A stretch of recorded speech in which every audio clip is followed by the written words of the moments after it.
Hey, how's it going, everybody? Welcome to Guitar Underground. I'm your host, Neil Santos. And let me tell you, the biggest lie in guitar practice is that mastering scales will make you sound musical.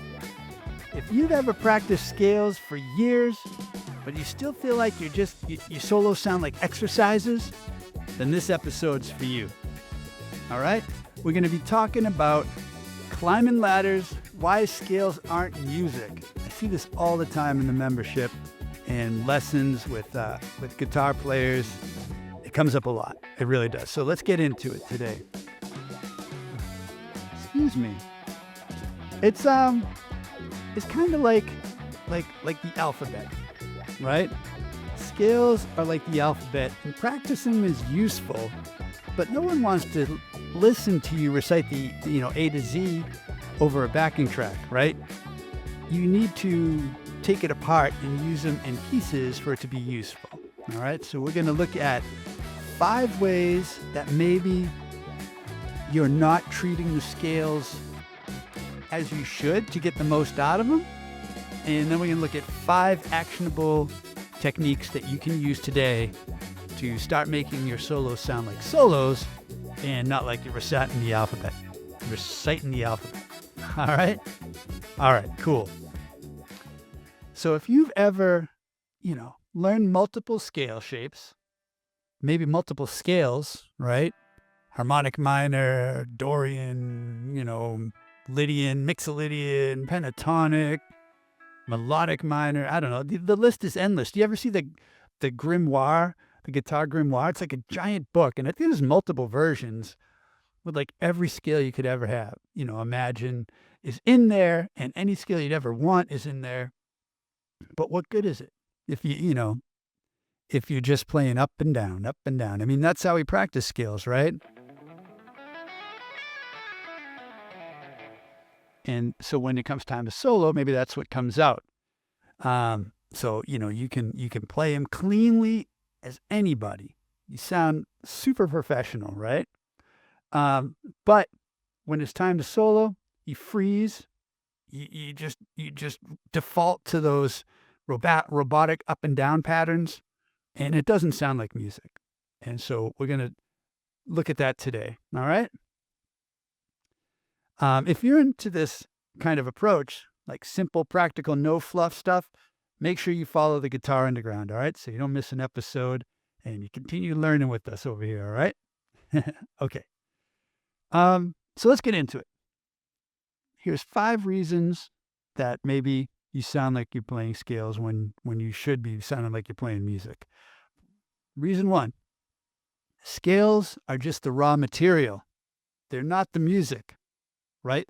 Scales are just a collection of notes, like ingredients. They're not the meal.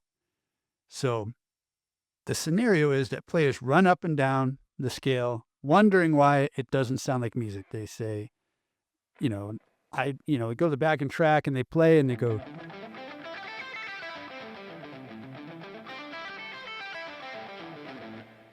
that's not doing anybody any good, So what you do is you don't play scales, you build music from them.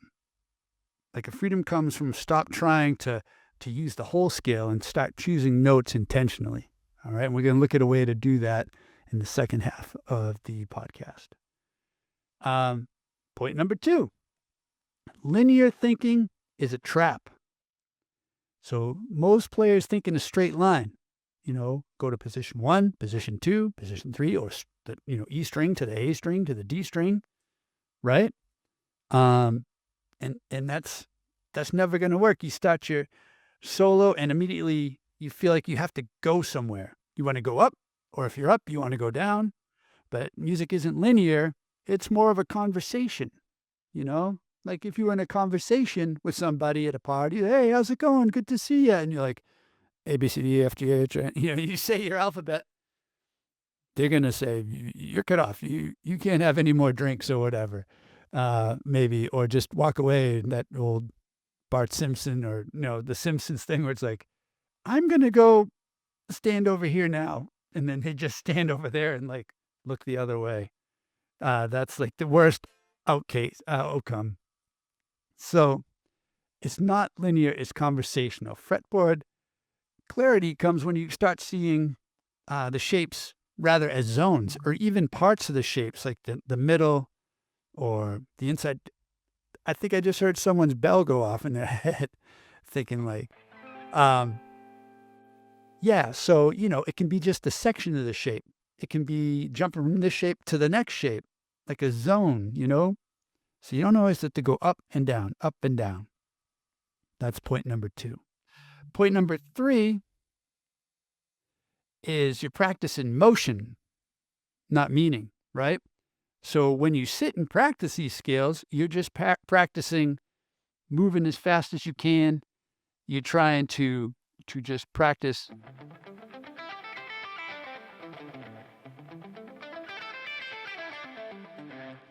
If you practice that, that's what's going to come out when you're soloing. So you have to change the way you're kind of training on these scales. And because what you practice will show up in your playing. So practice playing music with them. All right. And we'll look at a way to do that in the second half of the show. Point 4. All right. And this is a big one. More notes do not equal better solos. Right. If you feel like you have to fit in every single note from the scale in your solo, it's not, it's going to sound like you're playing every note in the scale in the solo. It's not going to sound like music. Like in a conversation, if you said every word I don't think that's actually going to work out. So less information, less overwhelm for both you and for the listener, because that's who you're really playing for, is the person listening to it, right?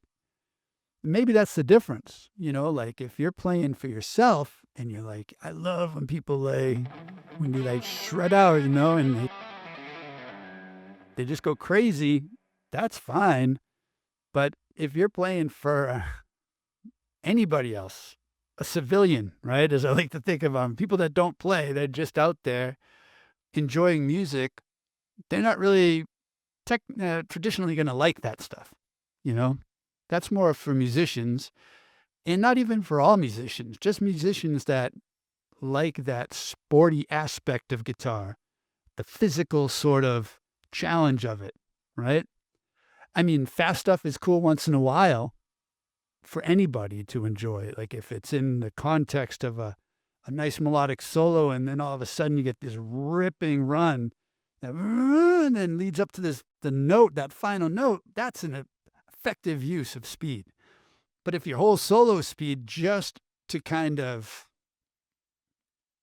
impress, right, or to get you out of a tight spot, I remember reading about way back in the day, interview with Greg Howe, the great fusion player, and it was when he was playing those pink Strats.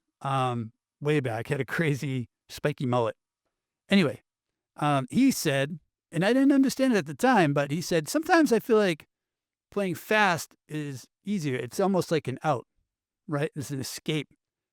Because when you're playing fast, you don't have to really think about what notes you're playing, right? If they're going to sound good or bad, they go by so quickly that it makes sense, You don't have to commit to one note and, all right, this note is the note I'm choosing over this chord at this moment of the song. You can just blast around and it doesn't matter. So maybe that's another reason you're playing fast, because you don't feel the confidence to slow down and that you're going to hit the right note and not hit the wrong note, So yeah, we're going to talk about how to slow down a little bit when you solo in the next part of the podcast. But finally, we have point 5. You haven't been taught to say something or how to say something, because most education focuses on what to play, not how to express yourself, right? They say, here's a scale, here's a triad, play it, play that. You know the shapes, but you don't know how to turn them into phrases, right? And that's all music is. It's phrasing, space, intention, Yeah, not just intention, but tension, and then release, and tension and release. So it's not just about the notes; it's what you do with them. And when you start thinking in phrases, the fretboard kind of just opens up naturally, and you'll just find that next phrase in the scale when you start doing it this way. So, all right. So there's 5 reasons maybe your solos sound like scales, and your scales don't sound like solos. And we're going to look at 5 actionable tips that you can use today to remedy that in your playing. But first, shameless plug time. If this is hitting home and you're realizing it's not about learning more scales, but using what you already know, which is important, I put something together that might help. It's a really quick pentatonic way personality quiz. It takes about a minute. It'll show you exactly where your playing might be getting stuck, whether it's phrasing, fretboard clarity, or just feeling, boxed in. Based on your result, you'll also get a free 5-lesson email course designed specifically for that area of your playing. If you want to check that out, it's over at pentatonicway.com/personality. It's super simple, but it's really eye-opening. So head on over there and check that out if that sounds interesting to you. All right, back to the program. So 5 actionable tips. Number 1, limit yourself to 3 notes in a pentatonic shape. All right? Improvise using only those. Force phrasing and creativity. That's what that does. I have a backing track here. Let me jam over it. And let me see. I'm going to pull the scales I'm going to use on the screen here. If you're listening, I'm kind of using my handy dandy scale trainer tool. Only found in the Pentatonic Way membership. Let me see. So we have A major, E major, B minor, and D minor. And I want to play it up the neck. I want to play it around the 12th fret. There we go. So for the A major, I'm doing the 4th shape of the pentatonic at the 9th fret. They're all mostly at the 9th fret. E major, I'm doing the 1st shape of the 9th fret. B minor, now I'm switching that 2nd shape at the 10th fret, and the same for D. That shape pulls double duty because each pentatonic shape or scale has a happy twin and a sad twin, I like to think of them as. So yeah, let's check that out. Get this jam track going.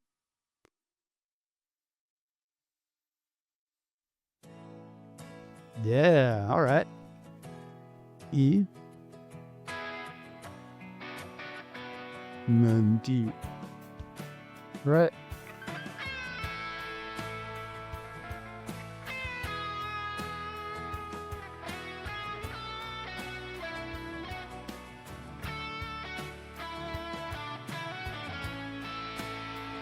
So I'll try to stay on the bottom 2 strings. That would be like 4 notes.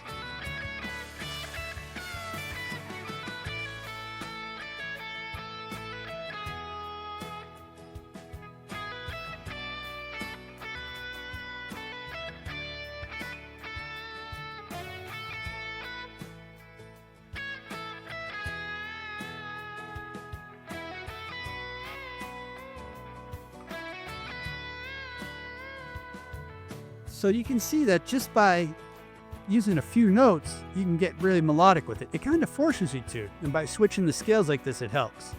Like if I just stayed in A major the whole time, it won't be as easy. But let me try that. I'm just going to use that A major shape there.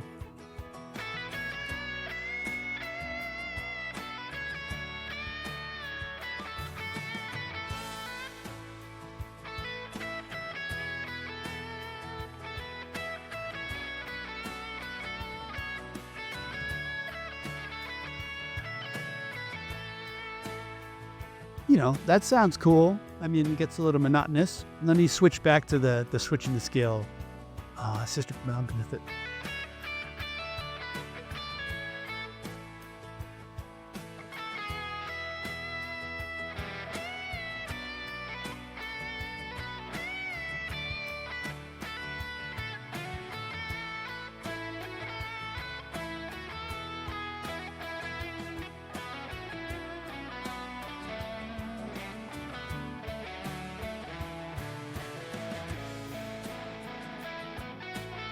Sorry. All right, now I'm going off the rails. But that's the idea. That is the idea. Let me get back to my main screen here. You guys, you can see me. I can't see myself, so that's all right. I don't need to see myself. So limit yourself to just 3 notes if you can, or maybe just 2 strings, right? If you're using pentatonic, right there you got 4 notes. And that will kind of, the limitations encourage creativity, which is, what we're after, really. It's music. We're just trying to be creative here. All right. Next tip, add space on purpose. And I've talked about this one before, and I love how this sounds, and it really works. So you play a short phrase, right? And then you stop, and then you count to 2 beats before playing again. So it forces you to train like musical breathing, leave some space in between what you're doing. So let me try that again real quick. I'll use the same scales, same backing track. Let's go back a little. All right. Is the E, and here comes the B. 1, 2. 1, 2. 2.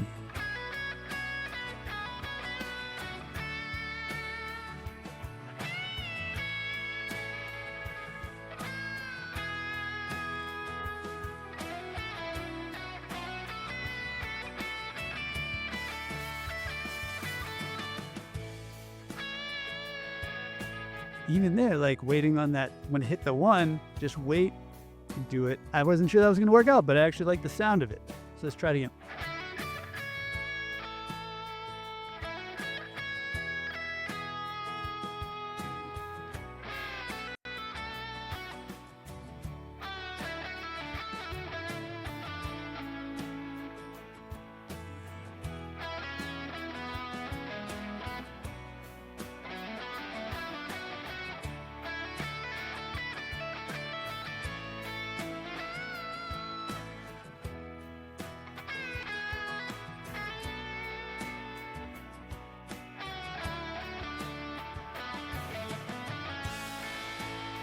All right. Yeah. Every time I do that, it's still scary. I got to be honest, because you're like, oh man, if I stop, I'm on this flow, I'm riding this wave. What if I stop? Am I going to be able to pick back up? But what I'm finding is the more I do that, the more confidence I have that I'm going to be able to like come up with something. And it's going to actually be cooler because it's going to be unexpected. Right. And I remember I was at Berkeley. Abigail Aronson was my teacher, and she was fantastic. And I always stuck with me. She said, play your phrasing a little after or a little before you think, or the audience is going to anticipate it, right? Keep them guessing. So either jump in early or hesitate and then play. And it's going to make, your phrases sound more, unexpected, off the cuff, engaging. Other words to describe what I'm talking about. So, let me see. That was number 2. Number 3, break the up and down habit. All right. So what you want to do is maybe start in the middle of the shape, or start on a note that you don't usually do, or move sideways instead of vertically. All right. So break that up and down habit. So let's check that out. What would that look like? Well, my phone is going crazy. I don't know if you can hear that. Super annoying, but all right. So here we go. Break the up and down habit. So if I start, I just use that first shape right now, the A. It's just up and down, right? But start in the middle.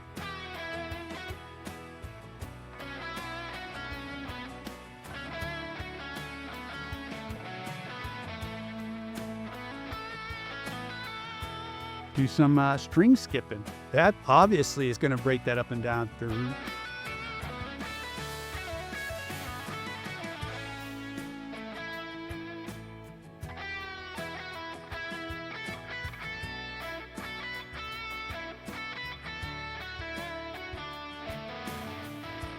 This is that zone playing. We're just like sitting in this section of the neck.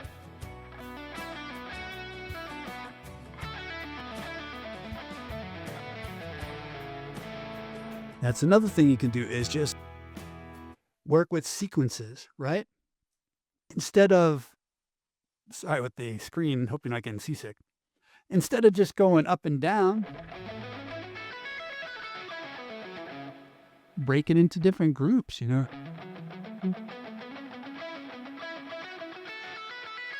That's just groups of 3. 1, 2, 3, 1, 2, 3. 1, 2, 3, 1, 2. Or 4s, 1, 2, 3, 4. 1, 2, 3, 4, 1, 2, 3, 4, 1, 2, 3. That's going to break it up a little bit. And same thing with scales, like don't go from the bottom all the way to the top. That's not going to be very entertaining. Like halfway through, they're going to expect what you're doing, but you can do it for a bit. You know, 1, 2.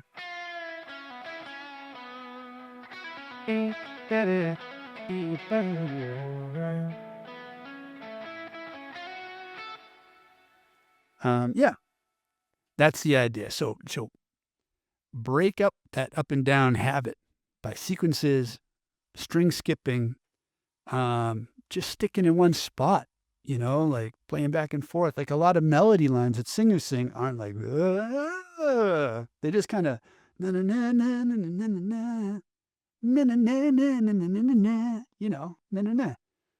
And they all just kind of stick around the same area and repeat notes, bend notes, the same, you know, get the most out of that. And I think the reason is because they don't have as much of a range as a guitar, you know, so you just work with what you got. Like David Lee Roth could sing like 5 notes, but he worked it, man. You know, he made it work with rhythm, with, you know, chutzpah. Yeah. So, yeah, break that up and down habit. All right, number 4, sing before you play. All right. So hum a phrase and then, you know, find it on the guitar. So that also, besides being more musical because you have this limitation of what you can sing, it's also going to help make that connection between your ear and your fingers. So let me try this. Going on a limb here. Da da da da. Da da da da da da. No. Da da da.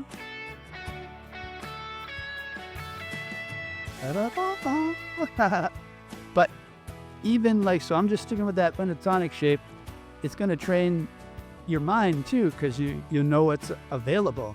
Ba da da. Ba da da. Da da da. Da da da da da. Ba da da da. Da da da. Ah, there it is. Yep. Da da da da. That's what it was. You just thinking of me. I'm looking at me sing. Oh, look at me. Da da da. Da da da. Da da da. Da da da da. Da da da da. Da da da da da. Da da da da da. Here. Da da da da da da. Oh yeah. That's cool. So, and you're gonna, you know, it'll be a pattern interrupt too for what your fingers normally do. Like some of those were things I wouldn't really do. Like one note on each string and then 2 notes on the next one, you know, so I don't practice my pentatonics that way. So that's a good exercise to kind of train your, you know, the connection between your ears and your fingers. It's a pattern interrupt to kind of break the habits of what your fingers are doing. And it's informative for your brain to start choosing melodies that are available in the scale that you're using at the moment, which is cool. So that's like a trifecta. That's a triple threat exercise right there. That's like tip 4-1, 4-2, and 4-3. So, all right, sing before you play. All right, and last tip, number 5, repeat and develop one idea. And I was kind of doing this before because when you're limiting yourself to 4 notes, you really don't have a choice. You don't have much to work with. So let's try that again. You want to roll it back, Mike. All right. Hopefully you can see what I'm doing. So repeat and develop one idea. And this is going to be super easy on the B minor and the D because it's the same shape. Right? And then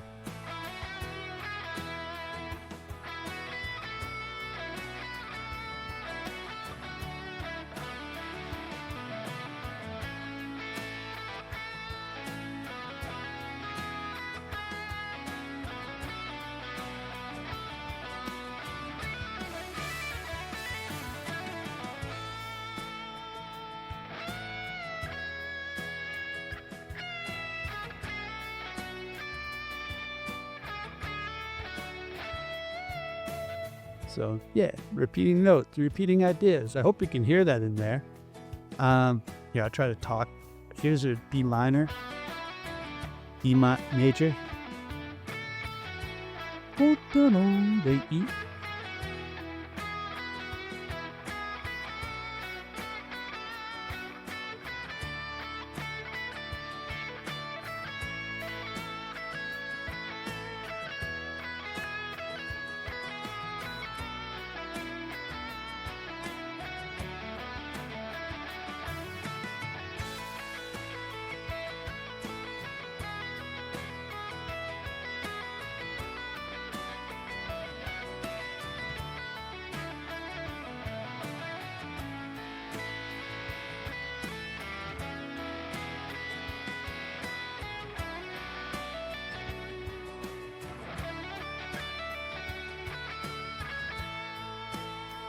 That's the idea. I tried to make it kind of obvious there on some of them.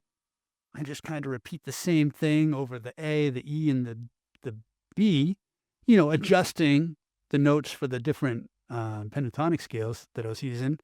And then on the last note, on the last D, since it's the same as the B, I just kind of take it somewhere else. Do a little, that's where my using a scale going in a direction might be cool. Like you go in a direction and then go right back, turn it around, and then, land on that A, the first chord, that's when it can be useful. But if you're simply doing up and down, like we talked about, it's not as effective. You want to use it as a tool. You can't be your everything, right? But that being said, practicing the scale up and down is good practice, right? It's going to get your fingers nice and aligned and synced up, especially those sequences. So, all right. So, restating what it's about. Scales aren't music. They're just a toolkit. Music happens in how you use them, right? And we saw that today with the 5 tips. So if you've been feeling stuck, it's not that you're missing something.